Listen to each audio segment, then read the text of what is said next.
I'm Margaret Ann Windsor, and today's Monday.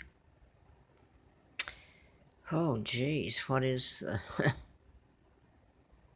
be the 21st? To be anyway, middle of December, 2018. I haven't put a video up today, and a friend on YouTube posted because she was concerned. I put up on YouTube what's happened. Well, at least tried to. Some things are too hard to put up, and too hard to make sense of, someone to make sense and connect it, but I've tried my best. It's like a diary or of my life, and no one is paid for the crime, and it is ongoing. I had a letter from the FBI, and I wonder if that's what they meant way back then, June the 23rd of 79, ongoing investigation, national security involved. Well, come to find out, I'm Victoria II, heir to the British Crown. My father's Edward VIII, and he never married Wallace Simpson. That's a total lie that just smacks me in the face when I turn on anything now, like Google. Not their fault, but up comes lies, more lies about my dad. That's not my dad. That's an imposter that married Wallace Warfield Simpson, the American spy. It was more than one. Pretending to be my father. My father was married to Claudia Ruth O'Keefe Windsor. They were still married, and he was alive, and my mom, was alive in 1986, on October the 20th, when I came here. And my mom's sister, to George O'Keefe, the artist. And the O'Keefes had money. In fact, they were wealthy, but it got, like everything else, it got ripped apart in all this in trying to take down my dad because he wouldn't follow orders of the Illuminati. And if anyone goes back and watches the video of my father when he became king, and he mentions my grandfather, George V, who had died, I have to wonder about that now, if he was murdered. I have to wonder. I know part of the Windsors are part of the sold out. I know that, so I'm not trying to backtrack and take up. I also know that some of them have tried and are trying to get me back. I do know that. I'm not going to go into that. I do know that. And some good Brits, and I've put this up, Germans, and some Americans here are. I don't want to leave them out either. Um, oh me, it's I don't know why I'm putting this up, I guess, today. I started to put something else up because it was in response to this lady, and she was concerned about my health. What has been done, and I've put up papers before, and I'm almost afraid to mention, if they're trying to be good to me, I don't want to hurt them at all. There was a state trooper, God bless him and his wife, when I was running from this mess to get away from, I've been kept homeless and penniless, for God's sake. You can come in and spray me, or I've tried to tell how it's done because I'm allergic to chemicals, and it takes out my lungs right now. Over the years, my kidneys are showing signs of the inflammation getting to them, and take my kidneys out, for God's sake. My lungs in here, I guess that's my lungs, it's like burning all the time, especially when the crap's turned loose. And by the way, I know that they use cleaning and some really tough stuff. Remember who's doing this, but uh, someone who took an interest in my YouTube and seems like a very nice person, said something, since I was talking about writing about the Tesla files that were stolen in 36, which had a lot in them, and people don't seem to a lot of people don't want to hear any of this, but they were stolen. But he mentioned to me, this young man did, something about the copper, and there's something to this because I just put this up, that you can cause smells and stuff that really hurt you through some of the Tesla, what he talked about. But I'm allergic to toxic fumes. Now, the state trooper, I had run up on the mountain and I put this up. They've since closed it.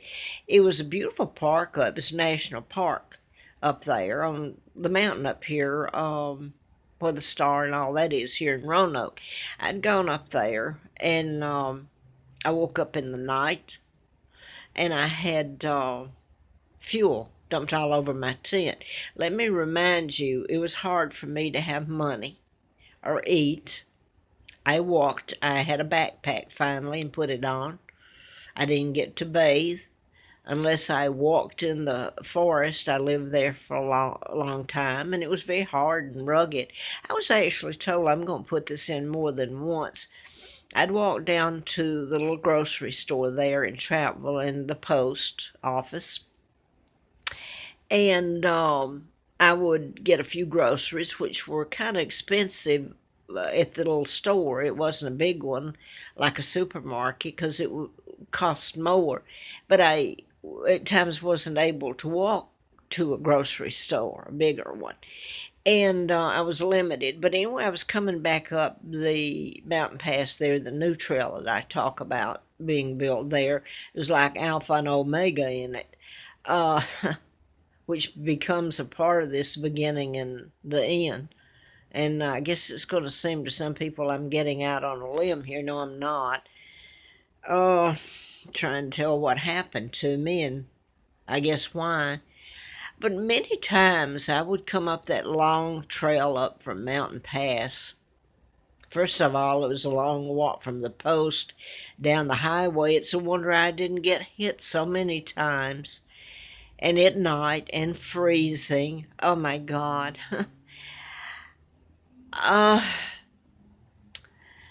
Okay. Anyway, when I started to say I would walk up the new part of that trail. It was 3 miles up that side, the new trail up to Full Heart Knob, the hiker's shelter, which is not that nice, but it was something to get me in out of the rain and at times and a place to cook on the, I roughed it, thrown out there, sink or swim. Anyway, what I was going to say here a long way about it, I guess, but more than once I would be trying to carry the food up that mountain, and I knew every, excuse me,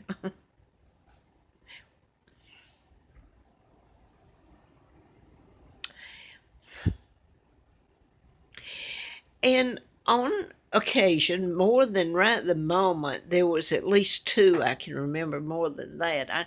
You tell the truth. People do it, and they don't want you to tell the truth. Then they get mad at you. This is the oddest thing in this whole thing. I've done nothing but tell the truth in it. What's been done to me and being done to me. And I'm threatened.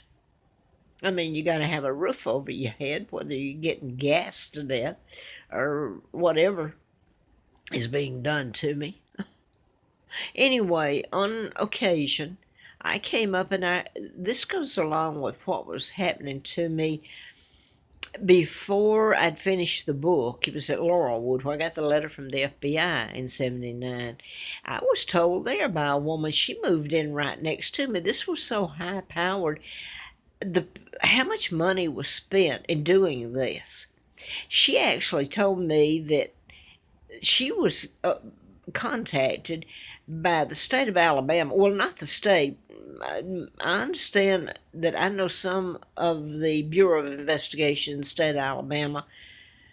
I don't know if they were trying to help me. I think so. And in Georgia. But let me get back to this. I'm going to pick this one out of there's more than two.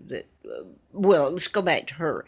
She was given what if you want to call it, a franchise or whatever to Norrell personnel back then. I think it was Norrell. I know it was.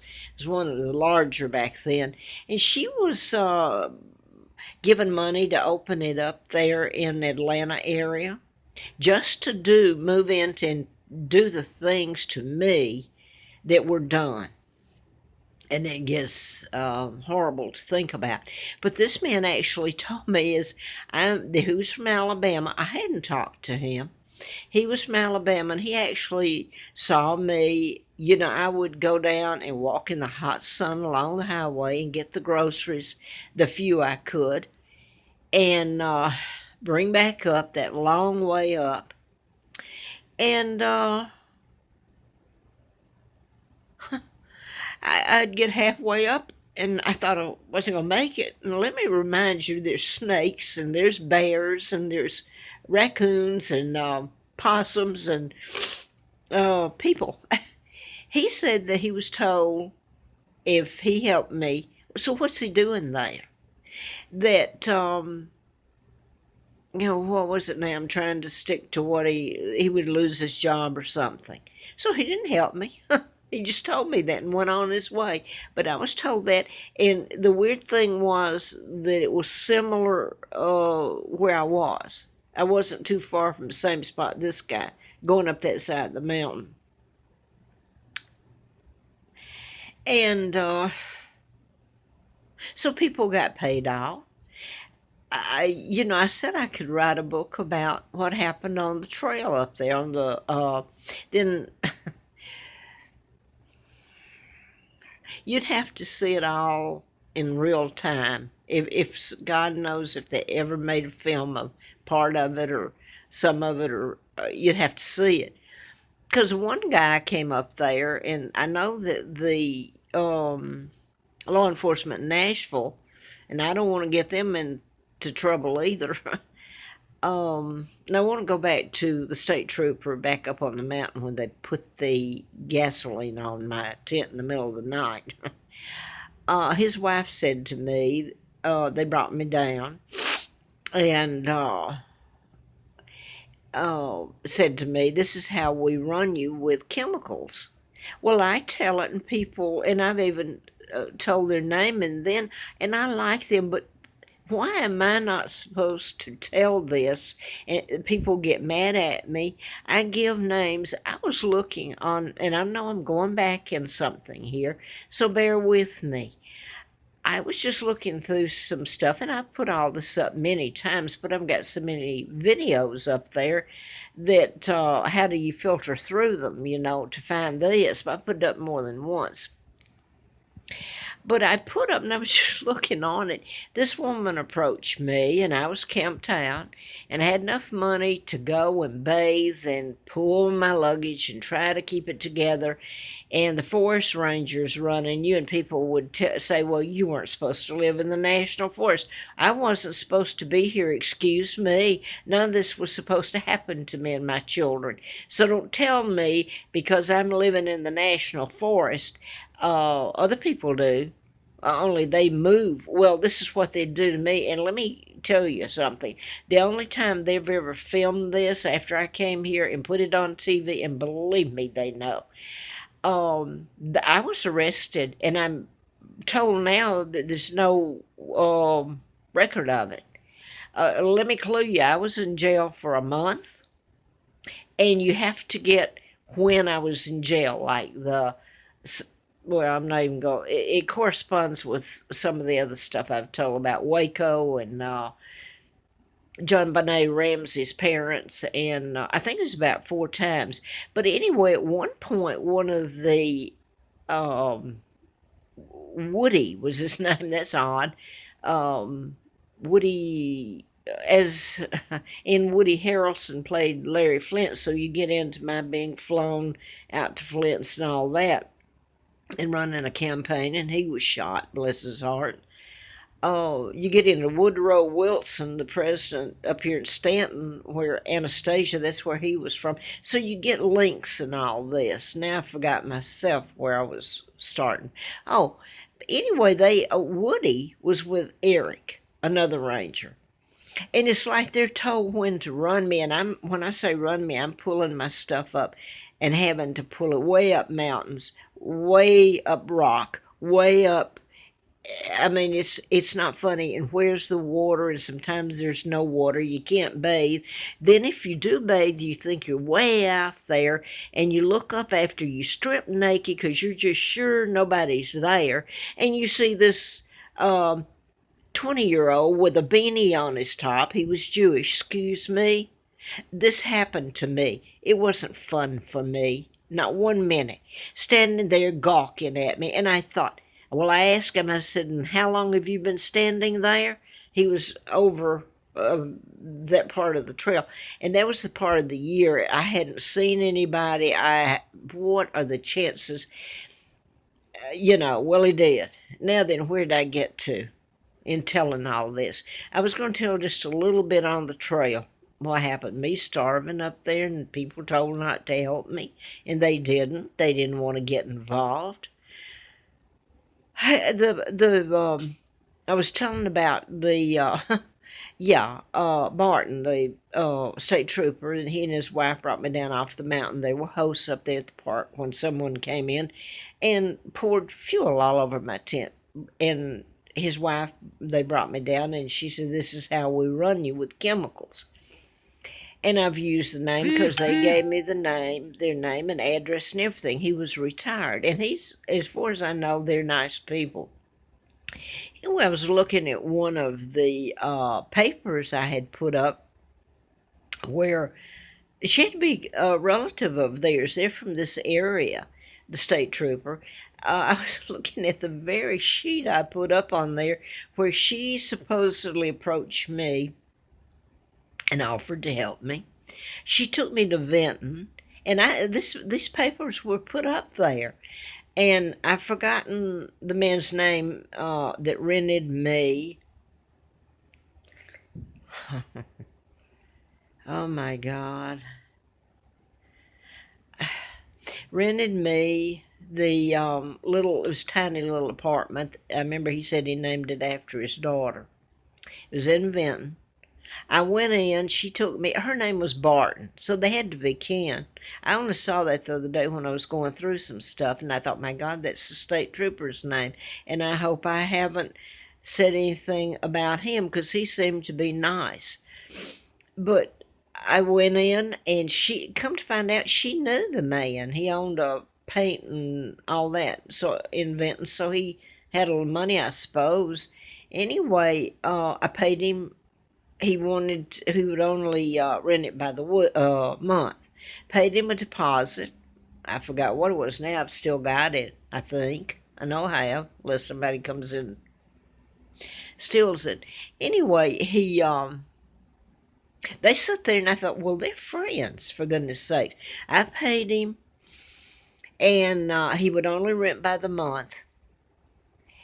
And so he left, and they were talking, though, and I'm not going to get into their conversation, but they certainly knew each other.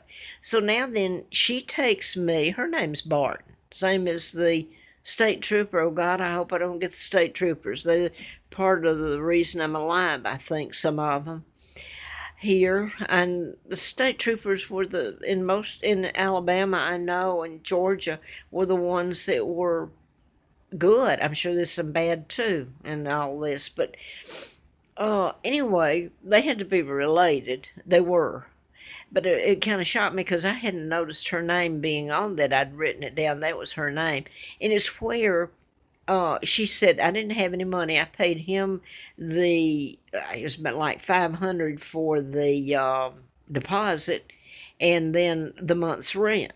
So now then he leaves. And I signed for the month and everything. And she takes me up to buy a few groceries. I didn't have much money, so, if any, hardly. So I think she did help a little bit.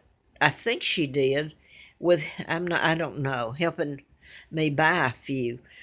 Anyway, we came back, and I hadn't noticed it, but she said, "You know what? Your air conditioning's gone out." And I'm quite sure we shouldn't say quite.